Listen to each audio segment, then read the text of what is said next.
Welcome all to Matchday Live. Liverpool have made the trip down to Carrow to take on Norwich City. Kick-off, as you can see, at 7:45, but we'll get our teeth into all that the match might hold for us over the next few minutes. In the company, as you can see, of Jason McAteer and Gary Gillespie. Jason's gone late summer casual. Me and Gary have made the effort, so nothing wrong with that. Well, we're on the cusp, aren't we? Seem to be. No, yeah. the cusp of late summer. Yeah. Autumn. Is that what you're trying to say? Autumnal. Yeah. Autumnal. So white with a bit of grey, I think. Yeah.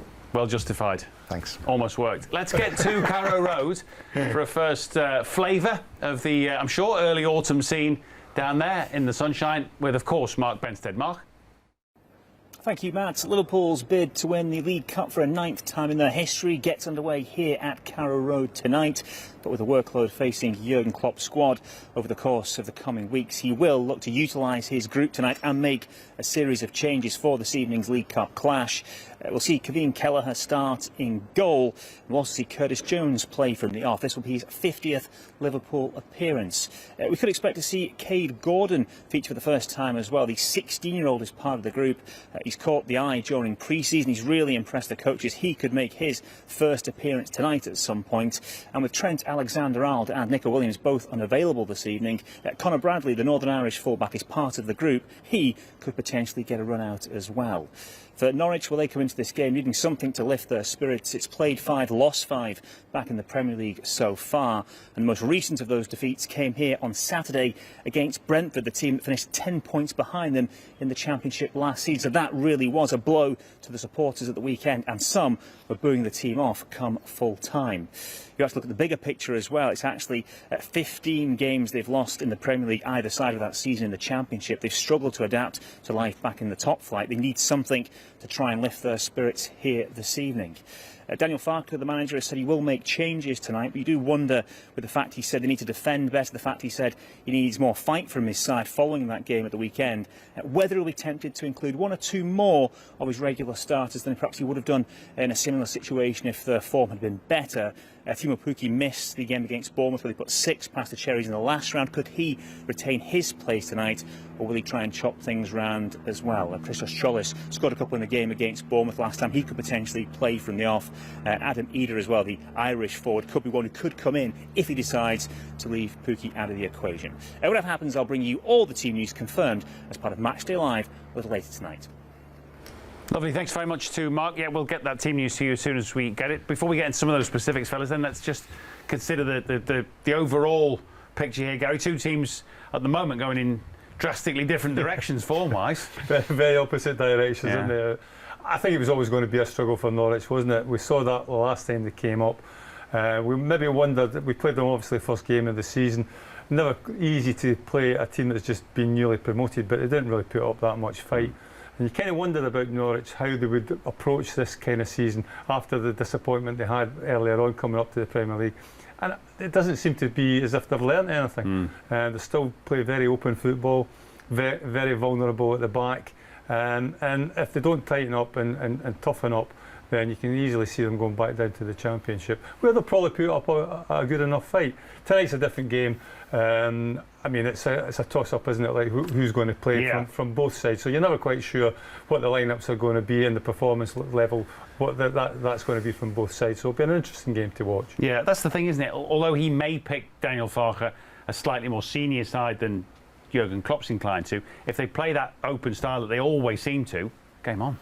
It's kind of funny, really, because like Gary said, they don't seem to have learnt anything. But you listen to Daniel Farke before the Premier League started. This time around, he sounded a bit more pragmatic, and he was going to play a more defensive kind of system, you know, and kind of ease their way back into the Premier League season. But with Liverpool and Manchester City as the 2 games to begin with, it was always going to be difficult to get anything out of them.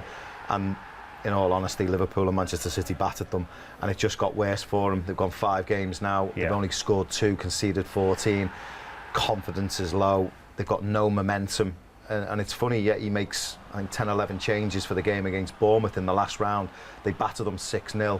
He goes back to the tried and trusted, and they still are yet to win. Might be worth sticking with the team. I think when you look at them, you've got to give them a little bit of like leeway, I suppose, with the teams that they've actually faced in the Premier League. It's been a tough start, hasn't it? They've played Leicester in there as well. Arsenal, who probably at the beginning of the season you would have thought would have been like quite a strong side, but like you look at them at this moment in time, not the Arsenal that we kind of know, but still being a tough start for them. So it might just be a little bit too early to predict exactly where Norwich are going to finish come May time. Do you think? I'm just giving them the benefit of the doubt a little bit. It's too early to relegate them, is what you're saying. It's too early. Even though we all kind of are. Absolutely, yeah. Absolutely. Yeah. They will do well, will they not, to survive on current evidence? Absolutely. Yeah, and sometimes you try and think, I know what we 5 games in, 6 games in. Yeah. You try and find someone who's worse than them, but you just can't put an argument up. I mean, I said before, the lack of goals. Pukki looks like he's, for the Championship, he's great, isn't he? He gets double figures and he comes into the Premier League. I know we got, 10 or 11 in the Premier League last time around, but if he doesn't get the supply, he's not going to score goals, and I think that's a problem as well. Yeah. They brought Billy Gilmore in as well to try and a little bit of guile in that middle of the park, but they just don't seem to be able to get anything kind of going. Gary's right, they've played some tough teams. Yeah. Whether they can beat the teams that are around them when they come round remains to be seen, but I always think you need to go into them games with a little bit of confidence, a little bit of momentum, and if you don't, well, then usually it ends in defeat. Well, that was the gag, wasn't it, that they lost the relegation 6-pointer with Arsenal 10 days or so ago. They will make changes. Liverpool, we already know that Quivin Kelleher and Curtis Jones will start. We're kind of guessing at the moment at the rest, but I would think it'll be wholesale because there's so many players need some minutes, don't they, Gary? Yeah, I think the biggest difference, from past seasons, maybe not last season, but certainly the season before that, I think the strength and depth is a little bit more for Liverpool at this moment in time. Like there was a time when Jurgen was facing this competition and he was picking guys from the academy on a regular kind of basis. That's maybe not the case these days. You've got Minamino, you've got Oxlade-Chamberlain, you've maybe even thrown Naby Keita into the mix there as well. I know he came on at the weekend. So he has got a lot of these players that have been on the bench for the first team, who I think will probably figure quite heavily in this fixture. Yeah, he has got good options. I mean, centre half, obviously, considering ironically how few options he had only a few months back, it's almost an embarrassment of riches. Absolutely, and we couldn't pick them, could we? We're trying to guess who's going to play right back. Maybe Joe Gomez, who comes in at centre half. Yeah. You said he's got so many options, and ironically, it looks like Kabak could start for Norwich. Yeah. He won't be playing for Liverpool tonight, obviously, but yeah, he's got so many options, so many fringe players that need football. I think, listen, the success that Jurgen's brought to the football club, who are we to argue where he puts this as a list of priority? This is bottom of the list, and it serves a purpose of giving them fringe players opportunities to get game time, and he's going to need them. He's going to need them up to speed because we've got City, United, we've got Champions League with Porto coming up. They're all going to be used. He's utilised the squad already this season. I think it was 21 different starters we've had this season, so you can see what he's trying to do this season is give everyone rest and give everyone game time. This serves an opportunity for the likes of Origi, Minamino, Curtis Jones, them kind of players to get some game time. Be interested if Cade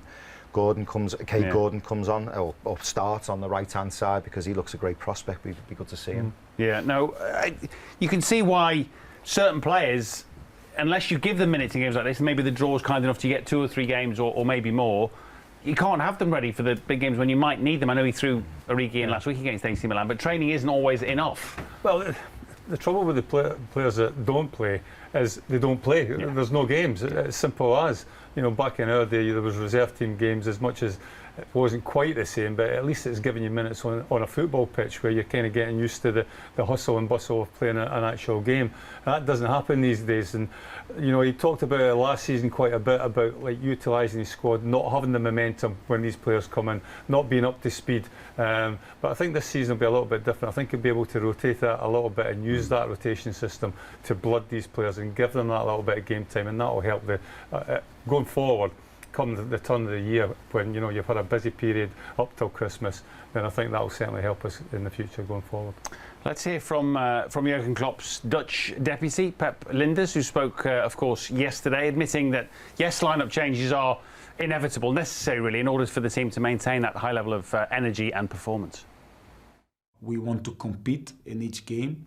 And in these intense periods where you play each 3 days, it's really important, one, to protect the players, because it's a high risk to play again and again and again and again. So, and second, if you want to compete in the way we want to compete, with chasing the opposition and and having fresh legs, having a fresh mind, having a fresh heart, having fresh lungs, then it's important that you use energizers, we call them, so players who come in and inspire the others with their game.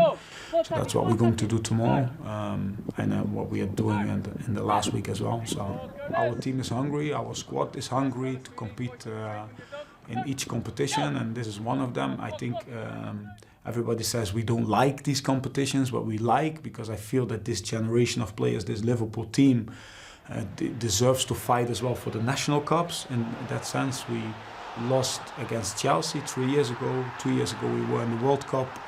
We won the World Cup instead of playing like the League Cup, and we lost Arsenal penalties. And everybody knew last year we created chance after chance against them. So it's not that we don't like it. There's need, and there's just a matter of logic by using other players. Well, he makes a fair point. The draw hasn't, in recent seasons, helped. They get a lot of Premier League opposition and some decent opposition in that.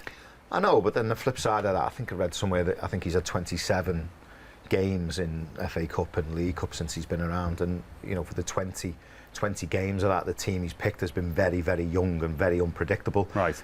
So, you know, it's all right saying, yeah, we've had tough opposition, but he still picked a very young team. And Pep's right, you know, if we weren't challenging for the Premier League and we weren't winning Champions League, then you could argue there'd be more emphasis on this, maybe a bit more, you know, thought goes into it. But, you know, as I said before, on the list of priorities, I'd have to say it comes bottom. Yeah, but how else for a player like we saw in the pictures there, Curtis Jones, how else does he get to make his claim to a midfield berth going forward as a young player who's a 50th game tonight? So he's had opportunities, but they've never been in a kind of stack of games where you can say to the manager, look, you can't drop me. Yeah, I think he played quite a few games last season. Maybe that was due obviously to the COVID situation and the injury crisis that Liverpool had. But you know, it's difficult. As I say, it's unless you can really go out there and press, a bit like how Harvey Elliott did it. You know, so there is examples, you know, who have been able to do it. I think Trent was another one coming through the academy. He got to a position where you just couldn't leave him out. Curtis is still to find that. Again, I think we all forget how young these players are, and how sometimes they develop at different ages and different stages in their career.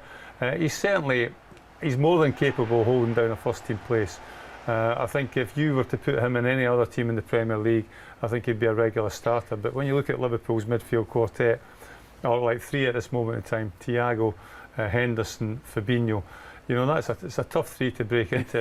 Anybody's going to struggle to get into that. I think it's behind Harvey Elliott as well now this season. And you have to say that he has gone down the pecking order a little bit. But you know, a couple of great performances in this competition. Who knows what can happen? I think if I was to give him some advice, I would say to him, listen, believe that you belong in this team when you play, because for me, he might start well and then drift out the game, and then there'll be a little bit of a cameo for 5 minutes, and you might see him bend one in or something with a great opportunity, and he looks a player, but he just doesn't sustain that consistency in the game in the 90 minutes. He just drifts out of it, and I think sometimes, when it gets a little bit tough, he drifts out of it and doesn't believe that he should be actually in the team. I think that can be hard though, Jason, for a young player to have that belief in your own ability.